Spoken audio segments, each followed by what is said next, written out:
Olá, bom dia. Começamos a nossa semana, uma semana santa, uma semana que todos nós cristãos, católicos, gostamos de comemorar, relembrar, assim como o nascimento de Cristo, mas no caso aqui a paixão de Cristo, né? E a nossa Igreja Matriz Nossa Senhora dos Anjos de Gravataí distribuiu domingo passado, mas eu peguei ontem os ramos, né? Estava ali na frente à disposição da população cristã, que eu gosto muito. Isso aqui, se não me engano, não simboliza a entrada triunfal de Jesus Cristo em Jerusalém, e o povo que gostava dele saudava, né? Acho que fazia assim, passa, aqui tem um espinho, pá, não deixa cair, né? Saudando Jesus, entrou num burrinho, né? Ainda bem que não foi num cavalo, né? Porque diz que cavalo é coisa de arrogante, então Jesus não é arrogante. Ele entrou lá com o burrinho dele, com a simplicidade dele, pregando tudo.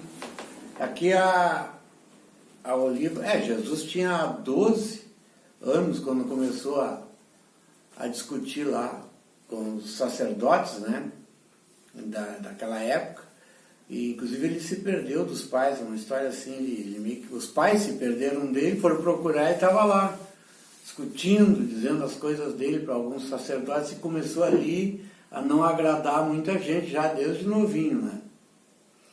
E aí depois todo mundo sabe o que aconteceu, e aqui a oliva, né, eu gosto muito da oliva e gosto muito do azeite de oliva, né, e comer uma olivinha assim de aperitivo, a gente tem um carinho muito grande e um respeito pela oliva, né, pelas palmas e tal.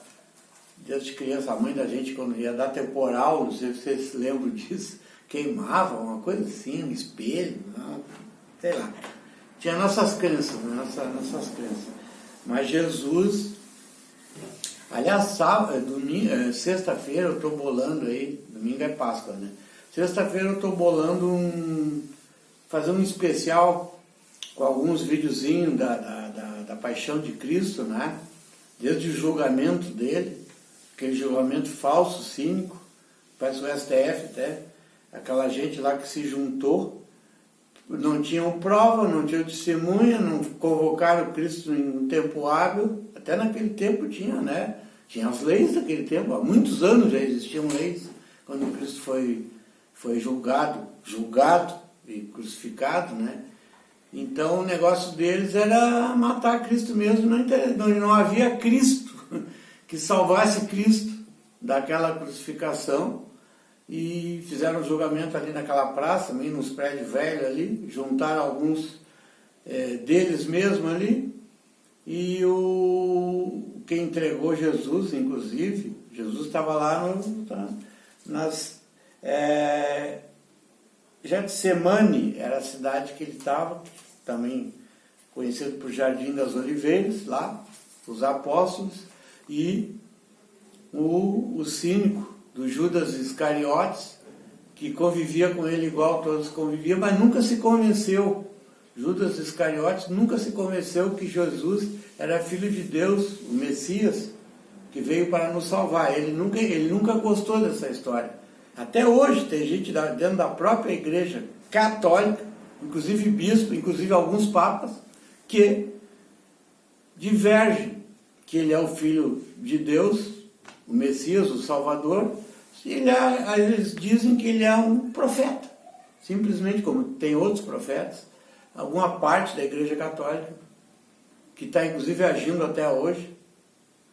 Não vou entrar nesse detalhe, eu estava falando do julgamento, mas um dia eu vou falar dessa história que dentro da Igreja Católica tem muita gente falsa que diz ser cristão e na verdade não são divergentes de Cristo. Nós cristãos de verdade, que acreditamos piamente que ele é o Filho de Deus e que ele salvou gente, fez milagres, deu vida a pessoas, Lázaro, por exemplo. Então, nós estamos tranquilos. A nossa fé, a nossa tranquilidade. Quem quer divergir e vive dentro da Igreja Católica, é como muitos que estão por aí, defendem determinados pensamentos políticos, mas na verdade o que eles querem mesmo é roubar. Bom, estava falando do julgamento de Cristo. O Cristo foi assim, ó, foi pego nas oliveiras, levado lá para o centro, julgado e crucificado tudo no mesmo dia. Nunca se viu disso, entendeu? Então, hoje, a história... Por que nós sempre nos relembramos disso? Porque Cristo, para nós, é Filho de Deus. E isso marcou muito a falsidade daquele julgamento, exatamente porque Cristo, ao querer que não se fosse cobrado imposto lá dos pobres, enfim, era um cara até revoltado nesse sentido, e pregava a palavra de Deus, por isso ele estava na terra, com tranquilidade, dizia 3, 4 palavras, ele esclarecia tudo, a vida de uma pessoa. Sempre bondoso com a população, com os mais pobres, enfim, com todos. Então, num dia como esse, que nós começamos a nossa Semana Santa, é muito interessante, muito importante, muito,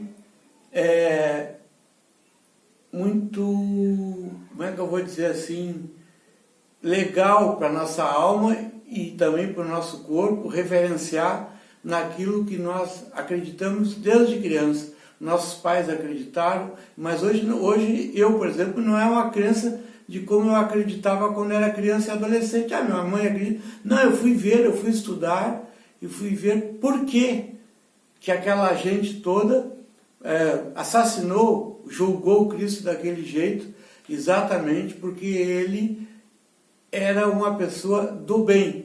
E lá, e onde ele vivia, Jerusalém, também aos arredores de Roma, e aquele lugar tinha aqueles interesses do pessoal que queria cobrar os impostos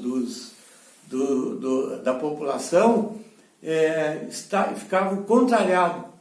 E nem eles imaginavam na vida que Cristo era o Filho de Deus e que 3 dias depois de ser assassinado, porque foi colocada uma flecha no seu coração, além dos cravos, né? Ele foi enterrado numas pedras, embaixo de umas pedras, e houve a ressurreição de Cristo. Ficaram todos apavorados, tem depoimentos de apóstolos, de pessoas que estavam ali quando isso aconteceu, que faziam vigília todos os dias no sepulcro dele, e foram lá, mandaram ver se tem algum corpo, ver se tem alguma coisa lá. Não tinha mais nada. Deus ascendeu aos céus. E é isso que nós comemoramos nessa Semana Santa, nós católicos, com muito orgulho.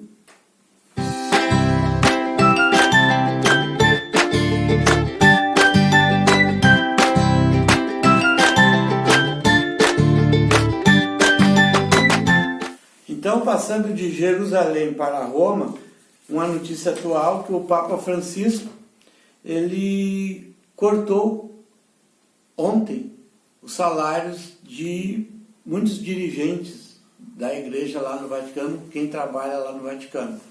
Ele cortou 10% do salário de bispo, cardeais, e ali, etc., né?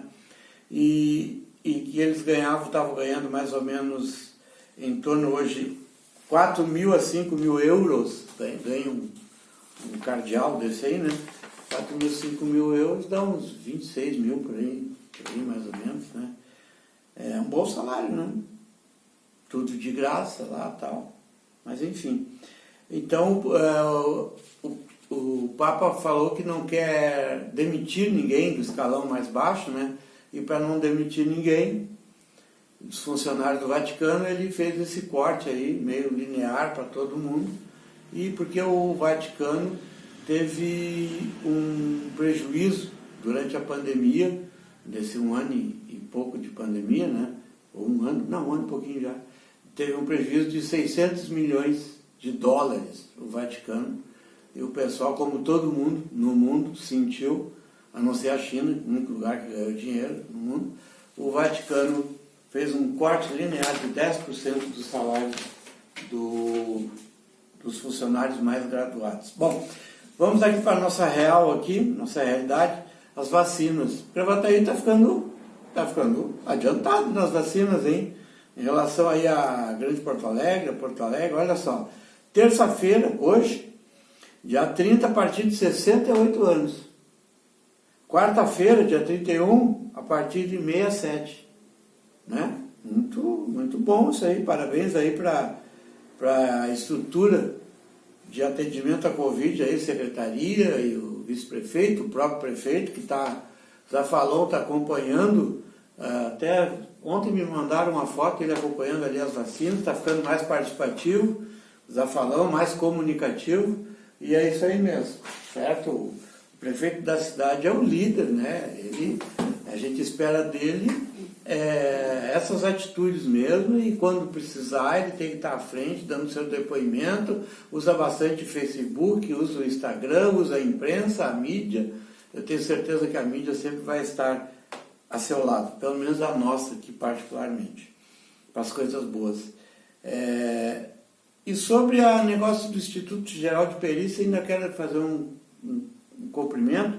Ouvi falar que poderá ser na Jorge Amado, lá perto da Ubra, e que é para fazer especialmente também as carteiras de identidade, que as carteiras de identidade passaram a não ser confeccionadas em Gravataí há 2 anos, e passou para Cachoeirinha, mas tem outras perícias também. E aí tudo que está lá no Parque dos Anjos, a polícia ali, perto do Banrisul, no Parque dos Anjos de Gravataí, iria para lá, outros querem levar para o shopping, não sei, eu acho melhor lá perto da Ubra, eu acho mais logístico, assim, né?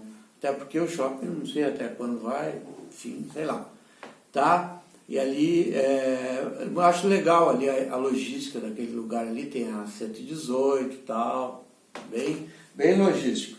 Mas então o delegado aqui, que é o Rodrigo Ferreira, não é o Rodrigo Ferreira, deixa eu botar meus óculos aqui, é o Juliano Ferreira, ele vai falar certamente essa semana com o vice-governador, que é vice-governador e secretário da Segurança do Estado do Rio Grande do Sul, Ranolfo Vieira Júnior, o Juliano, e vai saber como é que está o processo, quando é que o governo sabe como é, aquele pé de ouvido é sempre bom, né? Uma coisa que um amigo me contou, que é interessante, que ele estava andando de bicicleta na freeway, bicicleta ali, a bicicletinha dele 0 km e tal, própria para, né, ele com todo o equipamento. Quando vinha vindo, foi tomar água, parou um pouquinho, tá naqueles matinhos lá pro lado de Glorinha, um pouco para cá da GM. Quando ele vê, 2 guri aparecem. Ai, que bicicleta bonita e tal, bonita mesmo. Pois nós nunca tivemos uma bicicleta dessa. Não, vocês não tiveram, porque eu trabalhei para ter, não sei por que vocês não tiveram. Eu trabalhei bastante, comprei minha bicicleta. Essa bicicleta saiu 5 mil e pouco e tal. Às vezes assim, não, mas nós não queremos trabalhar, nós não trabalhamos. E nós queremos a sua bicicleta. Eu disse, mas vamos conversar, que negócio é esse? Não, nós não gostamos de conversar também. Vocês não gostam de conversar? Tudo bem. Ele botou a mão assim, puxou. Mas eu acho que é melhor nós conversar. Estou com o revólver assim. Eu acho melhor nós conversar, porque tu vê, é melhor para vocês, muito melhor para vocês. Melhor para mim também. A bicicleta é minha. Quem sabe vocês mudam esse pensamento, mas um troço desse. O cara era policial, nem vou dizer qual é a polícia que ele é. Ele é policial e os caras se deram mal. Vocês não acham melhor nós conversar, né? E eles olharam aquela árvore, se mandaram umas maricá dentro, derrubaram, eu acho que uns 3 maricá. Então ele contou isso aí pra mim, contou também, parece que no Facebook, eu achei muito interessante. E ele não falou nada, ele não ameaçou, ele não disse nada, só disse, melhor nós conversar e tal. E não apontava, não fazia nada, mas um troço, se ele dispara aquele, ele mata uns 20. E o bandidinho, ladrãozinho, de bicicleta, né, tal, deram no pé. Bem feito. Uma coisa também que eu quero conversar com vocês aqui. Aquela morte que aconteceu de um brigadiano em praça pública, lá na Bahia, né, Salvador, ali no centro, que o governador Rui Costa, do PT, mandou fechar o comércio e tal, tudo, né? E o que tiver aberto era para sair batendo e fechando e tirando os empresários, trabalhadores. E esse cara assim, deve ser muito bolsonarista, né? Todo pintado de verde e tal, verde e amarelo. E chegou lá e os colegas dele foram lá, tu tá aí fazendo manifestação, tu está errado dentro do Estatuto da Brigada. Ah, não quero saber se eu estou errado, eu não vou prender trabalhador, lojista e tal, não vou fazer isso, pode qualquer um da ordem que eu não, tu tem que fazer e tal. E ele se irritou e começou a surtar, tipo assim, deu uns tiros para cima. Outros dizem que deram em direção aos colegas. Claro que não foi os colegas que mataram ele deliberadamente. Alguém superior mandou matar. Não estou dizendo que é o governador, não duvido que não seja, mas foi o comandante-geral que mandou atirar. E os caras atiraram no brigadiano nesse praça para matar. Então, assim, ó, resta eu saber se ele surtou e virou para matar os colegas, bom, aí ele não teria outro destino mesmo a não ser esse, né, gente? Ele está com a arma do tamanho de um bonde, um fuzil, e se ele atirou para cima, que isso vai ser certamente averiguado, né? Aí a brigada, o governo está totalmente errado. Eu aguardo esse inquérito, essa decisão aí. E outra coisa também meio espinhosa foi o que aconteceu em Porto Alegre, que uma moça de primeiro grau, juíza, tendência esquerdista, mais uma vez, é só olhar o Facebook dela que tu vê, as decisões dela, disse, vamos dizer assim, a ordem do Melo, do prefeito de Porto Alegre, Sebastião Melo, e aí o Melo entrou no tribunal tentando derrubar a decisão dessa juíza, e o ex-presidente do tribunal, que o nome da juíza é Lourdes Helena Pacheco da Silva, e o magistrado Marcelo Bandeira Pereira, e tomou a decisão na madrugada dizendo que a juíza estava certa. Não entendo mais nada, entendeu? Que o Melo queria apenas, porque nós estamos na cogestão. Na cogestão, o governador aceitou a cogestão. Então, se nós estamos na cogestão, o prefeito é que manda, segundo o STF. Mas todo mundo manda, é uma coisa impressionante. Então, o Melo mandou trabalhar. Se há cogestão, ele mandou trabalhar. A juíza mandou não trabalhar e veio o TJ, Tribunal de Justiça, que é um tribunal para primeiro grau, ainda pode ter ideologia, um monte de erro de sentença, uma primariedade, uma falta de experiência, pode acontecer no primeiro grau, ainda mais essas juizazinhas esquerdistas, assim. E aí veio o desembargador experiente, ex-presidente do tribunal, e pega e diz, não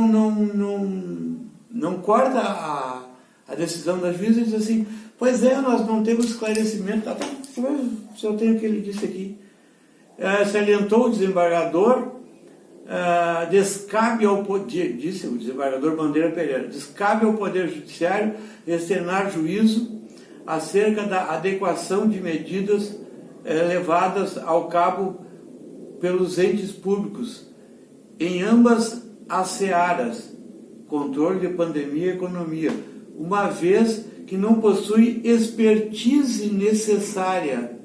Olha só, se não tem expertise, não se mete. Não tem expertise necessária para decidir, não tem conhecimento para decidir. E aí, não tem mesmo. Quem tem é o empresário, quem tem é o prefeito, que foi eleito para ter a sensibilidade de todos os setores da cidade. O mérito do recurso será julgado posteriormente pelo tribunal, ou seja, caiu fora, não mudou a decisão. Então é o seguinte, se ele acha que o judiciário não tem expertise, o desembargador Bandeira Pereira, aí é que ele tinha que contraditar, derrubar. Nós não temos expertise, então nós não conhecemos, vamos deixar para vocês que conhecem. E deixa para o mérito do tribunal, ele inverteu, ele aceitou a decisão da juizinha, e diz que nós não temos expertise, mas não deu ganho de causa algum. Pilates, mais um Pilates por aí. Assim é fácil fazer justiça, né? Aliás, a justiça do Brasil, eu era tão fã do primeiro grau, né? Ainda sou de alguns juízes, claro, mas principalmente da Justiça Federal, mas está difícil acreditar na justiça. Um abraço, Até amanhã e salve a Semana Santa!